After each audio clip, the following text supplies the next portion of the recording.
Become the host with the most. Be a professional. If you're thinking, I'll rent out a room in my house and I'll make a killing, it's normal. I thought that way as well. But if you think that there isn't work involved or a professional attitude that goes with this business, think again. In fact, don't think like a homeowner. Think like a business, because that is what you are if you go into short-term rentals. You are also in the hospitality business, and that means being hospitable. Your job is to provide a fantastic stay to your customers. So put yourself in their shoes and imagine you are the guest. What do you want when traveling? What do you expect? Take a moment and jot down some of those thoughts. What do you want from a place you are staying in? Often, I see hosts get wrapped up in weeds, the minutiae of what we do, or what a particular guest does or says, instead of looking at the bigger picture.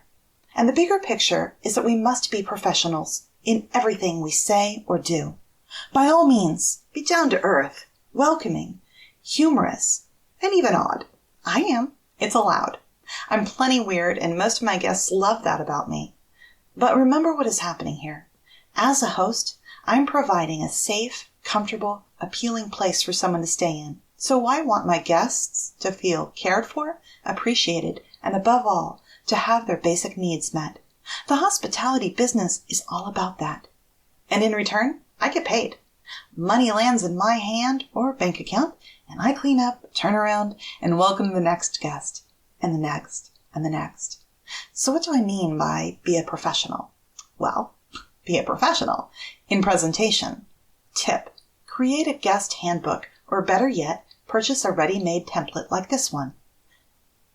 I'm going to give you a website, www.etsy.com/listing/123-086-2426.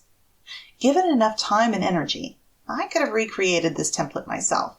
Honestly, I would far more prefer to spend time on other things, and for the low purchase price of $5.99, it was easy to create and print off, and it looks fantastic.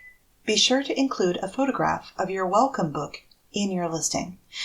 It shows that you are a professional host who anticipates your guests' every need. Learn at every opportunity. Pop quiz. When a guest sends you a note apologizing for taking one of the charging cords you've provided accidentally while packing up, what do you do or say? When this happened in early 2022, I sent back a reply thanking them for letting me know, telling them not to worry about it, and put a note on my Alexa list to label all the charging cords. The cord is gone, but I have extras. I'll take another cord over. The guest gets a freebie, and already loved our place, so he will be back, and I've learned a very simple lesson. Label everything. As if I didn't know that already, right? Everything is a learning opportunity. When a guest suggested I consider non-slip mats in the bathtub, I bought them right away. I had to get special ones since we have an old clawfoot tub that has been resurfaced. Suction cups void the warranty. But you can believe I did it right away.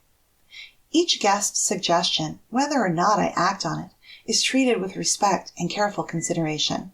I want the best for my guests, because that engenders repeat business and great reviews, and also because it is the right thing to do. When early on we received a few noise complaints from the guests, not about the guests, I realized earplugs were in order. I ordered a gigantic bag of them, and guests have mentioned them in reviews repeatedly. Folks love them.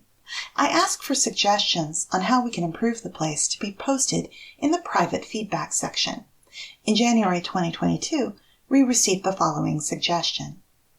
Melissa and I really appreciate a great place to stay for our little trip to KC. You guys definitely made the trip better. I thought I would add one thing that I thought of that would make it a little more comfy. It might be a good idea to replace the front door or find a way to seal it better.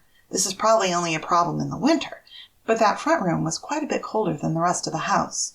When we had the bedroom door closed, the heat wasn't circulating, so that room was barely at 71, and bedroom 1 was at 77. Just a thought to look into. We had warm clothes, so it wasn't a problem.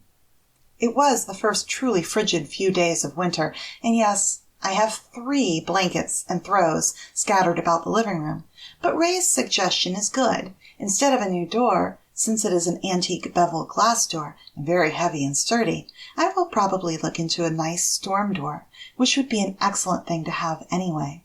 In warmer weather, folks hang out on the front porch or go in and out of the front door more often.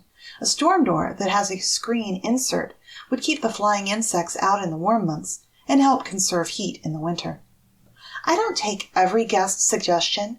There have been a couple of guests who have suggested the double gate be automated, which would cost thousands of dollars to install.